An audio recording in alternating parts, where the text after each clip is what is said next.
അവിടെ വിഷയത്തിന് മർമ്മം എന്തായി? ഞാനിതൊക്കെ പറയുന്നത് നമ്മൾ കാലത്തിനെ ശരിക്കും മനസ്സിലാക്കണം. ഇത് ആഖിർ സമാനാണ് എന്നതിന് എത്രയും വലിയ തെളിവാണ് ഓരോ ദിവസവും നമുക്ക് വന്നുകൊണ്ടിരിക്കുന്നത്. ആഖിർ സമാനിലെ ഏറ്റവും വലിയ പ്രശ്നം ഇതൊന്നുമല്ല. ആഖിർ സമാനിലെ പ്രശ്നം, ഏറ്റവും വലിയ പ്രശ്നം യുദ്ധം, കലാപം, അതൊക്കെ സ്വാഭാവികമാണ്. അതൊന്നുമല്ല വലിയ പ്രശ്നം. ആഖിർ സമാനിലെ ഏറ്റവും വലിയ പ്രശ്നം ഈമാനിൽ പിടിച്ചു നിൽക്കാൻ പലർക്കും കഴിയൂല എന്നതാണ്. അള്ളാഹു നമ്മളെ കാത്തുരക്ഷിക്കട്ടെ. ആഖിർ സമാനിലെ ഏറ്റവും ഭയാനകമായ കാര്യം ഈമാൻ നശിപ്പിക്കാനുള്ള ശ്രമം ലോകത്തെവിടെയും നടക്കും. ലോകത്ത് എവിടെയും നടക്കും. ലോകരാജ്യങ്ങളിൽ മുഴുവനും ഇതാ ഈമാൻ നശിപ്പിക്കാനുള്ള ശ്രമം നടന്നുകൊണ്ടിരിക്കുന്നു. ഈമാൻ ഖൽബിൽ നിന്ന് ഇല്ലാതാക്കാനുള്ള പണി നടന്നുകൊണ്ടിരിക്കുന്നു. ഖുർആനിലെ അവസാന സൂറത്ത് അവസാന കാലത്തേക്കുള്ള ഒരു സൂറത്ത് കൂടിയാണ്.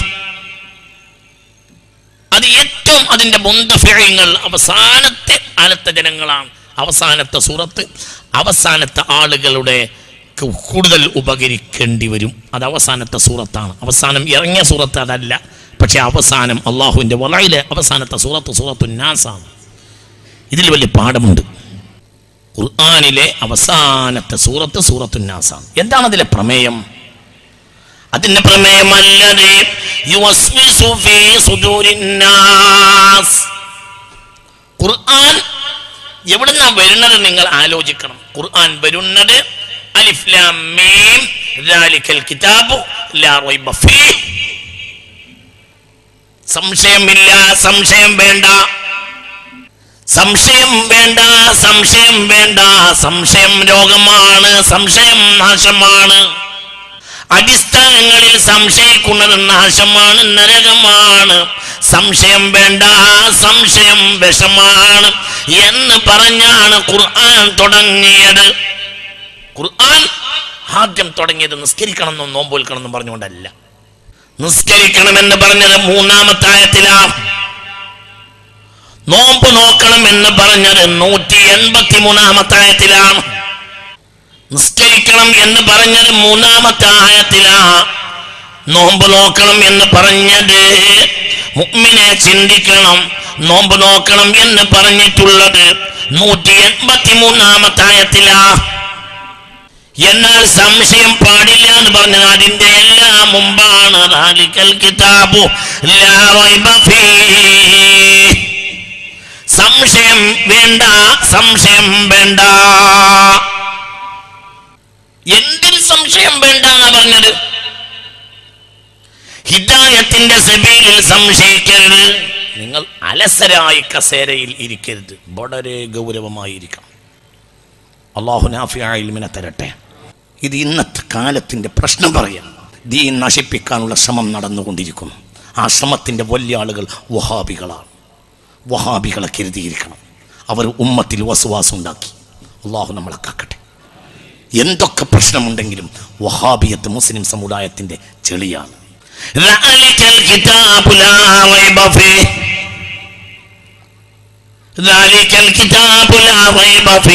ആദ്യം പറഞ്ഞ് ചങ്ങാതി നിസ്കരിക്കണം എന്നുമല്ല, നോമ്പ് നോക്കണം എന്നുമല്ല.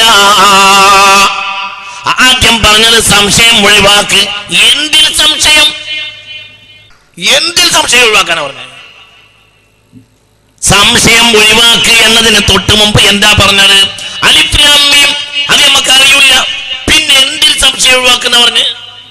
സംശയം ഒഴിവാക്ക് എന്ന് പറഞ്ഞു. അടിത്തറയിൽ സംശയം വേണ്ട എന്ന് പറഞ്ഞു. ഇതിന്റെ മുമ്പ് വിഷയം പറഞ്ഞത് എന്താ? വിഷയം അല്ലാഹു നമുക്ക് ബോധം തരട്ടെ. സംശയം പാടില്ലാത്തത് അല്ലദീന അൻഅംത അലൈഹിം എന്നതിന്റെ സിറാത്തിലാണ്. സംശയം പാടില്ല. ഖുർആനിൽ സംശയം പാടില്ല എന്ന് പറഞ്ഞാൽ എന്താണ് കുട്ടിയെ ഖുർആൻ? എന്താണ് ഖുർആൻ? നമ്മൾ വെക്കുന്ന മാനയോ? മാന വെച്ചവര് നശിച്ചു പോയിട്ടില്ലേ ജനങ്ങളെ? മാന വെച്ചവനല്ലേ ചേകനൂര് നശിച്ചിട്ടില്ലേ? മാന വെച്ച മറ്റൊരാളല്ലേ മിർസ ഗുലാം അഹമ്മദ് ഖാദിയാനി നശിച്ചിട്ടില്ലേ? ദാലിക്കൽ കിതാബു ലാ റൈബ ഫീ, കിതാബിൽ സംശയം വേണ്ട. കിതാബ് എന്ത്? കിതാബിന്റെ മർമ്മം എന്ത്?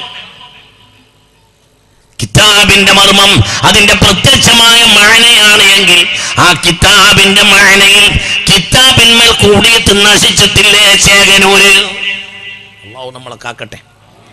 കിതാബിന്മേൽ കൂടി നശിച്ചിട്ടില്ലേ മിർസ ഗുലാം അഹ്മദ് ഖാദിയാൻ? നശിച്ചില്ലേ? കാഫിറല്ലേ? അപ്പോൾ പിന്നെ സംശയം വേണ്ട എന്ന് പറഞ്ഞത് എവിടെയാ? നീ കാണുന്ന പ്രത്യക്ഷ മഅനയല്ല, അതിന്റെ മഅന പോലും ചികഞ്ഞെടുക്കേണ്ടത് സിറാത്തുൽ ലദീന അൻഅംത അലൈഹിം, പരിശുദ്ധ ഖുർആനിൽ ഖാല അല്ലാഹു അസ്സ വജൽ. അതിന്റെ മഅന പോലും നോക്കി വെക്കേണ്ടത് അല്ലദീന അൻഅംത അലൈഹിം എന്ന രീതിക്കനുസരിച്ചാണ്. അല്ലെങ്കിൽ ആ മഅന പോലും മനുഷ്യനെ കാഫിറാക്കും. അല്ലാഹു നമ്മളെ കാത്ത് രക്ഷിക്കട്ടെ. യുളില്ലു ബിഹി കസീറൻ വയഹ്ദി ബിഹി കസീറാ. യുളില്ലു ബിഹി കസീറൻ എന്ന് പറഞ്ഞിട്ടാണ് വയഹ്ദി ബിഹി കസീറ, കുറെ ആളുകൾ ഇതുകൊണ്ട് പഴച്ചു പോകും എന്ന് പറഞ്ഞിട്ടാണ് ഹിദായത്തിലാകും എന്ന് പറഞ്ഞിട്ടുള്ളത്. നമ്മൾ ചിന്തിക്കണം, നമുക്ക് അല്ലാഹു നിഅമത്ത് ചെയ്ത നാടാണ് കേരളം. ഈ നിഅമത്തിനെ നമ്മൾ ശരിക്കും മനസ്സിലാക്കണം. ഇത് ഭൂമിയിൽ, ഇത് കഅബാലയത്തിന്റെ തൊട്ടടുത്തിരിക്കുന്നവൻ എന്താണ് അതിൻ്റെ അവൻ അല്ലാഹു ചെയ്ത നിഅമത്ത് എന്ന് മനസ്സിലാവൂല. എന്നതുപോലെയാണ് കേരളത്തിൽ ജീവിക്കുന്ന മുസ്ലിമിന് അല്ലാഹു ചെയ്ത നിഅമത്ത് മനസ്സിലാവുന്നില്ല. കേരളത്തിൽ ജീവിക്കുക എന്നത് അള്ളാഹിൻ്റെ തൗഫീഖാണ്. കാരണം കേരളം അള്ളാഹു തൗഫീഖ് ചെയ്തൊരു നാടാണ്. അള്ളാഹു ഇസ്സത്ത് നിലനിർത്തി തരട്ടെ. ഏഷ്യൻ ആഫ്രിക്കൻ രാജ്യങ്ങളിൽ, അനവധി രാജ്യങ്ങളിൽ റബ്ബിൻ്റെ സഹായത്താൽ ഈ ആയുസ്സിൽ ഞാൻ യാത്ര ചെയ്തിട്ട് കേരളം പോലെ ഒരു നാടിനെ എൻ്റെ ആയുസ്സിൽ ഞാൻ കണ്ടിട്ടില്ല. ഹക്കാണ്, ഹക്ക് പറയാം. ഏഷ്യൻ ആഫ്രിക്കൻ രാജ്യങ്ങളിൽ പല രാജ്യങ്ങളിലും പലവട്ടം താമസിക്കാനും, ആഴ്ചകളോളം താമസിക്കാനും, മാസങ്ങളോളം താമസിക്കാനും പല ഘട്ടങ്ങളിൽ എനിക്ക് അവസരം ഉണ്ടായിട്ടുണ്ട്. ഏഷ്യയിലെ പല രാജ്യങ്ങളിലും ആഫ്രിക്കയിലെ പല രാജ്യങ്ങളിലും, മുഴുവൻ ഞാൻ പറയുന്നില്ല, പക്ഷെ പല രാജ്യങ്ങളിലും റബ്ബിൻ്റെ സഹായത്തിൽ പോകാൻ കഴിഞ്ഞിട്ടുണ്ട്. അവിടെ എല്ലാം പോയിട്ട് കേരളം പോലെ ഒരു നാട് ഞാൻ കണ്ടിട്ടില്ല. ഇല്ല. ഈ ഇരിക്കുന്ന മജ്ലിസിൽ എത്ര ആലിമീങ്ങൾ ഈ മജ്ലിസിലുണ്ട്. രാജ്യത്തിന്റെ റവന്യൂ വരുമാനത്തിന്റെ 65% ഇൽമ പഠിപ്പിക്കാൻ വേണ്ടി ചെലവഴിക്കുന്ന സൗദി അറേബ്യയിൽ പോലും ഇങ്ങനെ ഒരു സദസ്സ് വിളിച്ചു കൂട്ടിയാൽ ഇത്രയേറെ ഉലമാക്കളെ കാണുക സാധ്യമല്ല. ഇത് അല്ലാഹു കേരളത്തിന് നൽകിയ തൗഫീഖാണ്. അൽഹംദുലില്ലാഹ്, നമ്മൾ കേരളത്തിൽ ജനിച്ചല്ലോ, അൽഹംദുലില്ലാഹ്. അതും കേരളത്തിന്റെ കനകമായ മലപ്പുറം ജില്ലയിൽ മലബാറിൽ ജനിച്ചു. അല്ലാഹു തആല ഈ ഇസ്സത്ത് നമുക്ക് നിലനിർത്തി തരട്ടെ. മനസ്സ് തുറന്നാമീൻ പറയും. അല്ലാഹു തൗഫീഖ് തരട്ടെ, അല്ലാഹു തൗഫീഖ് തരട്ടെ, അല്ലാഹു തൗഫീഖ് തരട്ടെ. മലബാറിലെ ആദ്യത്തെ ബാങ്ക്, മലബാറിൽ ആദ്യത്തെ പള്ളിയിൽ ബാങ്ക് കൊടുത്തത് ഹിജ്റ 5-നാണ്. കഅബാലയത്തിൽ ആദ്യം ബാങ്ക് കൊടുത്തത് ഹിജ്റ 8-നാണ്. അതാണ് മലബാർ. അല്ലാഹു ഈ ഇസ്സത്ത് നിലനിർത്തി തരട്ടെ. ഇനി നിങ്ങൾക്ക് എന്താ കേൾക്കേണ്ടത്? ഇനി നിങ്ങൾക്ക് എന്താണ് കേൾക്കേണ്ടത്? ഈ നാടിൻ്റെ ബർക്കത്ത് എത്രയാണ്? മുത്തുനബിക്ക് ഈ നാടിന് എത്ര ഇഷ്ടമുണ്ടാവും? കാരണം ലോകത്ത് നടക്കുന്ന ഓരോ സംഭവം അള്ളാഹുവിൻ്റെ ഹബീബിനെ അറിയില്ലേ? ഇന്നും അറിയുന്നല്ലേ നമ്മുടെ വിശ്വാസം. പിന്നെ എങ്ങനെ അന്നറിയാതിരിക്കണം? ഇന്നും അറിയുന്നല്ലേ? ഇന്നും ഇപ്പോൾ ഇതറിയുന്നല്ലേ? നമ്മൾ സുന്നികളല്ലേ? ദുനിയാവിലെ ഏതു കാര്യവും അള്ളാഹുവിൻ്റെ ഹബീബുമായി ബന്ധപ്പെട്ടത് അതാത് സന്ദർഭങ്ങളിൽ മലായിക്കത്ത് മുത്തുനബിയെ അറിയിച്ചു കൊണ്ടിരിക്കുന്നു എന്നല്ലേ മുഅ്മിനീങ്ങളെ നമ്മുടെ വിശ്വാസം. അള്ളാഹു നമുക്ക് തൗഫീഖ് തരട്ടെ. 10 പള്ളി കേരളത്തിൽ സ്വഹാബികൾ ഉണ്ടാക്കിയതാണ്. ഇവിടുത്തെ ആചാരങ്ങൾ, രീതികൾ സ്വഹാബത്തും താബിഈങ്ങളും കാണിച്ചതാണ്. റളിയല്ലാഹു അൻഹു. പള്ളി ഉണ്ടാക്കിയത് ആര്? സ്വഹാബത്ത്. എല്ലാ രീതികളും കാണിച്ചത് ആര്? സ്വഹാബത്ത് റളിയല്ലാഹു അൻഹു. ആഫ്രിക്കയിൽ തൗറാത്ത് വന്നിട്ടുള്ള, ആഫ്രിക്കയിൽ തൗറാത്ത് ആദ്യത്തെ വേദഗ്രന്ഥം തൗറാത്ത് അല്ലേ? തൗറാത്ത് ആദ്യമായി ഇറങ്ങിയത് ആഫ്രിക്കയിലാണ്. ആഫ്രിക്കയിലെ ആദ്യത്തെ പള്ളിക്ക് തറക്കല്ലിടുന്നത് ഹിജ്റ 22-നാണ്. ആഫ്രിക്കയിലെ ആദ്യത്തെ പള്ളിക്ക് തറക്കല്ലിടുന്നത് ഹിജ്റ 22-നാണ്. ഫുസ്താത്തിൽ അംർ ഇബ്നു അസ് റളിയല്ലാഹു അൻഹു ആണ് ആഫ്രിക്ക ഭൂഖണ്ഡത്തിലെ ആദ്യത്തെ പള്ളിക്ക് തറക്കല്ലിട്ടത്. അംർ ഇബ്നു ആസ് റളിയല്ലാഹു അൻഹു. ഷാം വിജയത്തിന് ശേഷം അംർ ഇബ്നു ആസ് റളിയല്ലാഹു അൻഹു മിസ്രിൽ പ്രവേശിച്ച് ആദ്യത്തെ പള്ളിക്ക് തറക്കല്ലിട്ടു. ആഫ്രിക്കയിലെ ആദ്യത്തെ പള്ളിക്ക് തറക്കല്ലിട്ടത് അംർ ഇബ്നു ആസ് റളിയല്ലാഹു അൻഹു. ഉറക്കപ്പറ റളിയല്ലാഹു അൻഹു. ഇന്നും ആ പള്ളി മസ്ജിദ് അംർ ഇബ്നു ആസ് എന്ന പേരിൽ അറിയപ്പെടുന്നു. ഇവിടെ ആദ്യത്തെ പള്ളി ഉണ്ടാക്കി 5 കൊല്ലം കഴിഞ്ഞിട്ടാണ് മുസ്തഫ നബി വഫാത്താവുന്നത്. ആഫ്രിക്ക വൻകരയിലെ ആദ്യത്തെ പള്ളി റസൂലുള്ളാഹിന്റെ കാലത്തില്ല, സിദ്ദീഖുൽ അക്ബറിന്റെ കാലത്തില്ല, ഉമർ ഇബ്നുൽ ഖത്താബിന്റെ ഭരണകാലത്താണ് ആദ്യത്തെ പള്ളി ആഫ്രിക്ക വൻകരയിൽ. നിങ്ങൾ കേരളത്തിന്റെ നിഅമത്ത് മനസ്സിലാക്കുക. ആഖിർ സമാൻ എന്ന് പറഞ്ഞാൽ പലരും പിഴച്ചു. എവിടെയാ പിഴക്കുക? വസ്വാസിലാ പിഴക്കുക.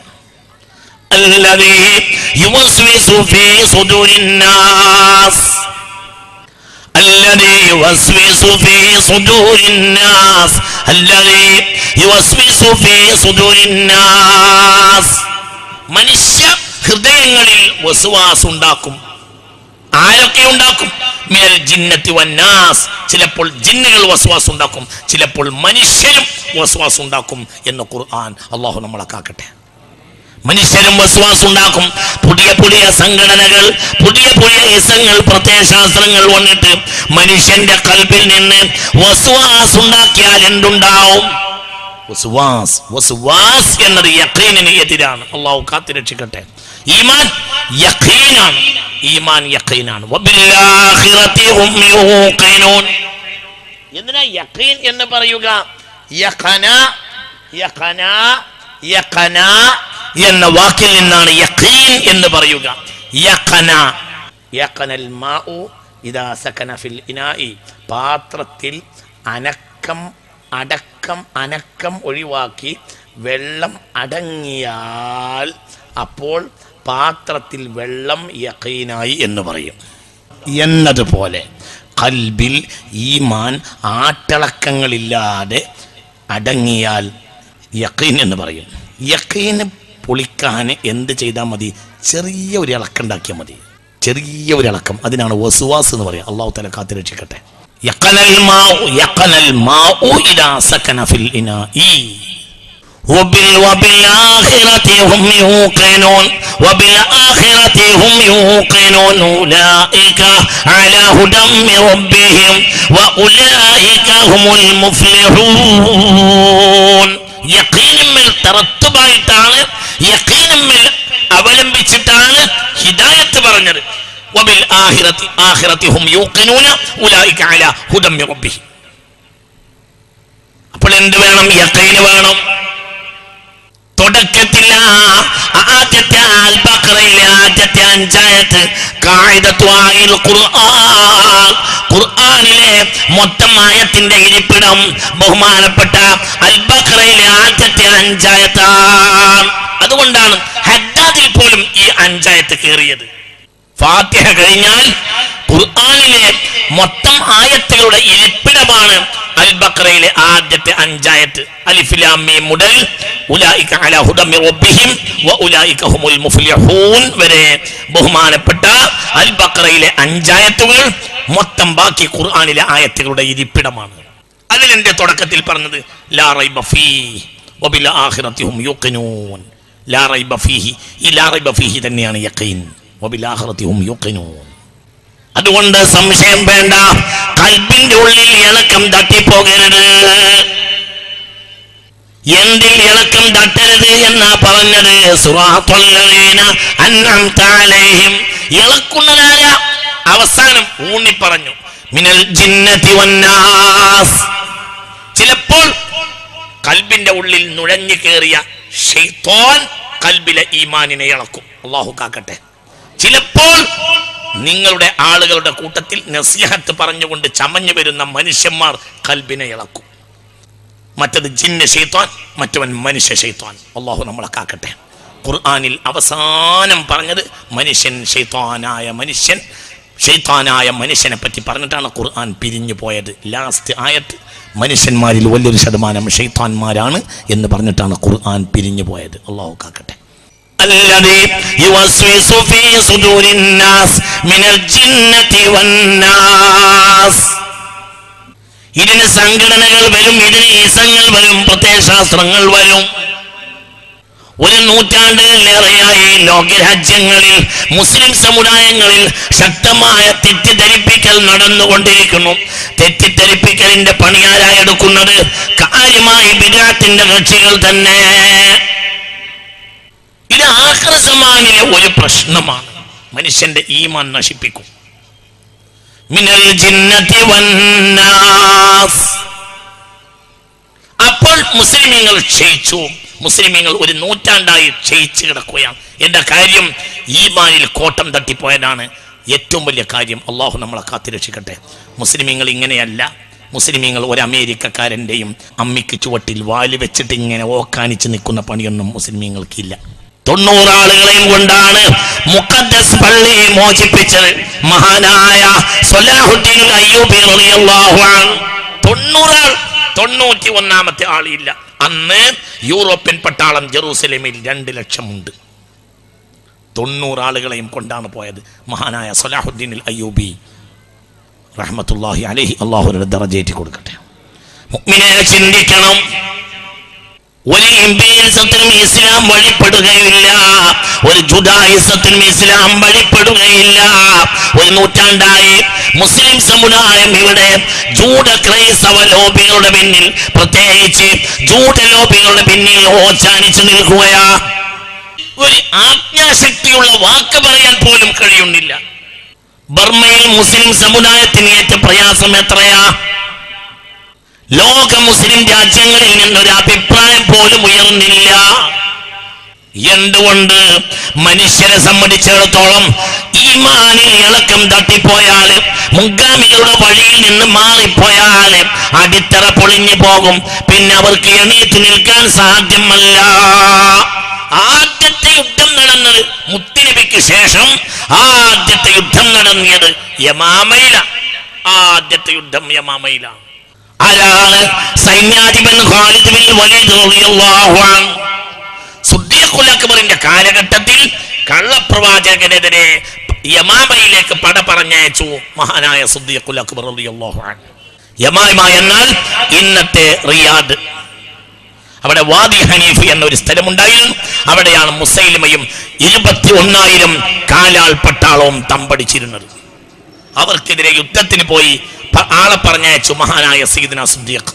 അല്ലാഹുവിന്റെ പരിശുദ്ധ ദീൻ നിലനിർത്താൻ വേണ്ടി സിദ്ദീഖുൽ അക്ബർ റളിയല്ലാഹു അൻഹു ഖാലിദ് ബിൻ വലീദ് റളിയല്ലാഹു അൻഹുവിന്റെ നേതൃത്വത്തിൽ യുദ്ധത്തിന് പടയെ പറഞ്ഞയച്ച് റിയാദിലേക്ക്.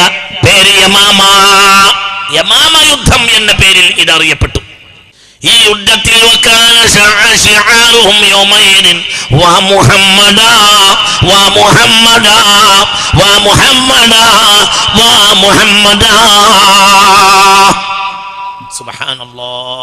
അല്ലാഹു നമുക്ക് തൗഫീഖ് തരട്ടെ. ഖാലിദിന്റെ നേതൃത്വത്തിൽ യുദ്ധത്തിനിറങ്ങിയ സ്വഹാബികളുടെ മുദ്രാവാക്യം വാ മുഹമ്മദ, വാ മുഹമ്മദ, വാ മുഹമ്മദ. അപ്പോഴത്തിന് മുഹമ്മദ് മുസ്തഫ വഫാത്തായി പോയിട്ടുണ്ട് സല്ലല്ലാഹു അലൈഹി വസല്ലം. അപ്പോൾ മുഹമ്മദ് എന്നത് അവർക്ക് ഊർജ്ജമായിരുന്നു സല്ലല്ലാഹു അലൈഹി വസല്ലം. മുത്തുനബിയേ, മുത്തുനബിയേ, മുത്തുനബിയേ, വാ മുഹമ്മദ, വാ മുഹമ്മദ, വാ മുഹമ്മദ, വാ മുഹമ്മദ. ഇബ്നു തൈമിയയുടെ ശിഷ്യൻ ഹാഫിള് ഇബ്നു കസീർ അടക്കം അൽ ബിദായത്ത് വന്നിഹായയിൽ ഈ ചരിത്രം രേഖപ്പെടുത്തിയിട്ടുണ്ട്. وكان شعارهم يومئذ ومحمدا ومحمدا എന്ന മുദ്രാവാക്യം വിളിച്ചാണ് യമാമയിൽ മുസ്ലിം പട്ടാളം യുദ്ധം ചെയ്തത്. അപ്പോൾ പട്ടാളത്തിൽ അവർ വിജയിക്കാനുള്ള സ്രോതസ് എന്താ? വാ മുഹമ്മദ, വാ മുഹമ്മദ. മുസ്ലിം സമുദായത്തിന്റെ മർമ്മം എന്താണ്? സാലിഹീങ്ങളായ മുൻഗാമികളോടുള്ള ബന്ധമാണ്. സാലിഹീങ്ങൾ നടപ്പിലാക്കിയത് നടപ്പിലാക്കലാണ്. ഇസ്ലാമിലെ പ്രബോധനം നടത്തിയത് ലോകം കണ്ട സാലിഹീങ്ങളാണ്. പ്രബോധനത്തിന്റെ മാധ്യമം, പ്രബോധനത്തിന്റെ ഏറ്റവും വലിയ വഴി എന്താ? ഒരു മനുഷ്യന്റെ മഹത്വം തന്നെ.